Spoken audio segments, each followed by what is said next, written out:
ఎంతకాలం ఖాకీ చొక్కా వేసుకుని దొంగలను పట్టుకుంటాం, సైడ్ ఇన్కమ్ కూడా కావాలి కదా అనుకున్నాడు ఓ హోంగార్డ్.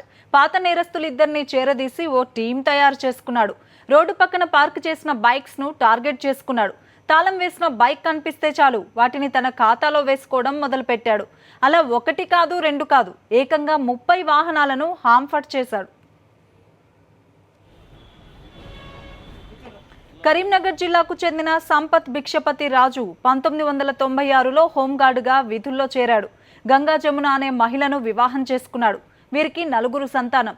2011లో మరో యువతితో ప్రేమ వివాహం చేసుకున్నాడు. మొదటి పెళ్లి విషయాన్ని దాచిపెట్టి తనను మోసం చేశాడంటూ సునీత అనే మహిళ కరీంనగర్ జిల్లా కోరుట్ల పోలీస్ స్టేషన్లో ఫిర్యాదు కూడా చేసింది. దీంతో సంపత్ భిక్షపతి రాజును అరెస్టు చేసి జైలుకు తరలించారు. అప్పటికే బైక్ దొంగతనాల కేసులో శిక్ష అనుభవిస్తున్న అంజయ్య దేవేందర్తో పరిచయం ఏర్పడింది.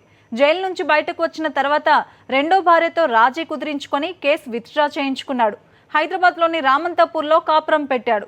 జైల్లో పరిచయమైన అంజయ్య దేవేందర్తో కలిసి పార్కింగ్ చేసిన వాహనాలకు స్కెచ్ వేయడం మొదలుపెట్టాడు. అలా నగరంలోని పలు ప్రాంతాల్లో 30 వరకు బైకులను దొంగిలించారు.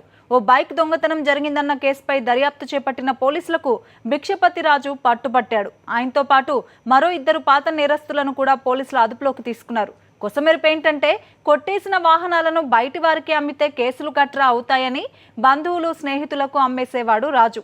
అది కూడా 5 నుంచి 10,000 రూపాయలకే అమ్మడం కొసమెరుపు.